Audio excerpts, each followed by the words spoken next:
All right, let's talk about one of the most lopsided, most consequential, and, let's be honest, most flat-out embarrassing naval battles in all of military history. We are talking about a moment that didn't just sink a bunch of ships, it literally sank an empire and completely redrew the map of the world.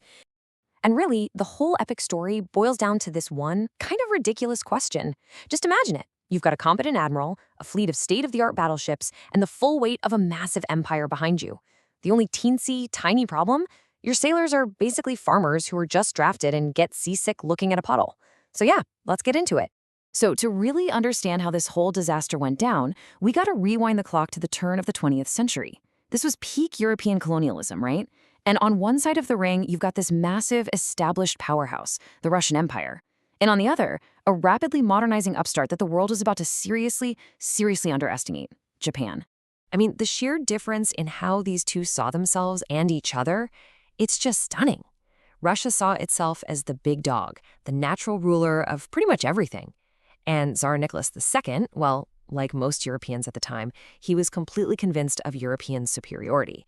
Japan, meanwhile, had gone through this incredible transformation, becoming Asia's first real industrial power. But to the Tsar, he literally called them yellow monkeys. That kind of arrogance? Well, it turned out to be a fatal miscalculation.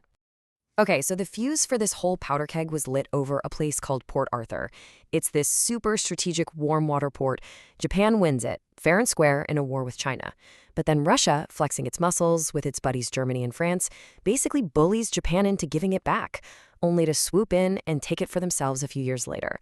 I mean, come on, that is a low blow, and you can bet the Japanese did not forget it. Feeling totally disrespected and cornered, they figured they had no choice. Admiral Togo launches this jaw-dropping surprise attack, and just like that, the Russo-Japanese War had begun. So with its fleet in the Pacific totally bottled up and its army getting beat up in Manchuria, Russia makes a really desperate move. They decide to send their other fleet, the Baltic Fleet, all the way from Europe to Asia to save the day. And this single decision kicked off what you can only describe as an 18,000-mile voyage straight from hell. Just let that number sink in for a second. 18,000 miles. The trip itself was going to be a nightmare, but the real problem was the crew. The ships were manned almost entirely by conscripted peasants. I'm talking about guys who had never even seen the ocean before, let alone fought a naval battle on it. And leading this floating circus? Admiral Rozhesvansky, a pretty good commander who was just handed an impossible job. The chaos started almost immediately. Seriously, not long after leaving the Baltic, total panic breaks out on one of the ships, the Kamchatka. A lookout spots something in the water, sounds the alarm, and starts screaming about an imminent attack from the enemy.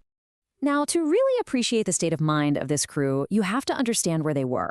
They weren't in the Pacific. They weren't even out of Europe yet. They were in the North Sea, off the coast of Great Britain, a Russian ally. And those dreaded torpedo boats, they were just innocent British fishing trawlers. Which, of course, the panicked Russian fleet immediately opened fire on, causing a massive international incident. You can't make this stuff up.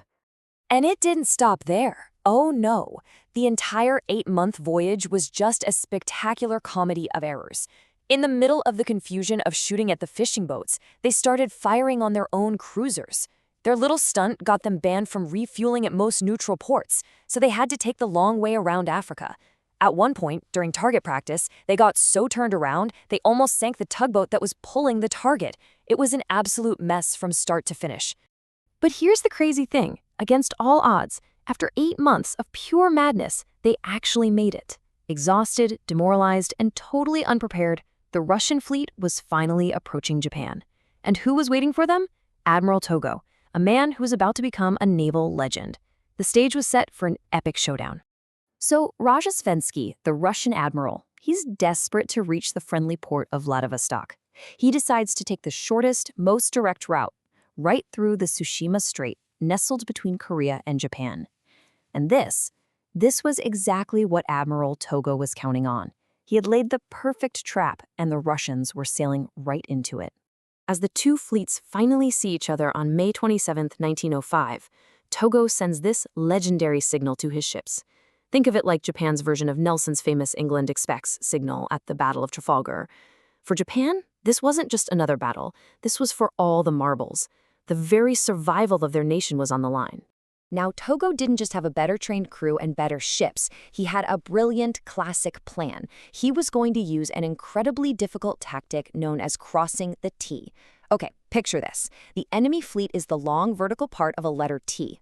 Togo was going to turn his fleet into the horizontal bar that sits right on top. What does that do? It means he can fire a full broadside from all his ships, while the enemy can only shoot back with the few guns they have pointing forward. And that is exactly what he did. It was textbook. As the Russians steamed forward in this long, clumsy line, Togo's highly disciplined fleet just swung right in front of them. All of a sudden, the lead Russian ships, including Rozhesvensky's flagship, were facing the combined firepower of the entire Japanese Navy. It wasn't a battle, it was an execution. A wall of fire and steel just erupted, and the Russian fleet, it just began to completely disintegrate. The results? I mean, just look at this tally. The numbers are staggering. They're almost unbelievable. Russia lost 21 ships. Japan lost 0 major warships. 0. Russia lost almost 4,400 men. Japan lost about 120. Of that entire massive Russian fleet that had sailed 18,000 miles around the world, only 3 small ships managed to limp away. It was one of the most decisive one-sided victories in the history of naval warfare, period. The Battle of Tsushima was so much more than just a naval victory. It sent shockwaves across the entire planet. In a single day, the old world order was shattered, and you could argue that the 20th century was truly born. The consequences were just immense. For the first time in the modern era, an Asian power had defeated a major European one. This completely shattered the myth of European invincibility. The war was over. For Russia, this humiliation was the final nail in the coffin for the Tsar, directly fueling the revolution that would bring the communists to power. And for Japan, well, they had arrived on the world stage. They were now recognized as a world's power, and they eagerly joined the colonizer club. And kind of ironically, U.S. President Teddy Roosevelt ended up winning a Nobel Peace Prize for brokering the treaty that ended it all. But, and this is the final, crucial twist in the story, in mediating that peace deal, Roosevelt let Russia off the hook. They didn't have to pay Japan any war reparations. Now, Japan had nearly bankrupted itself to win this war, and they desperately needed that money. Instead, they got basically nothing.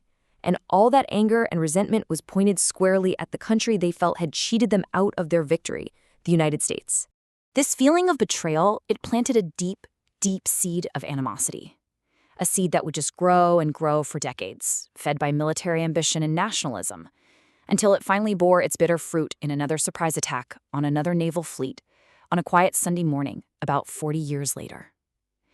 History rarely moves in a straight line, does it?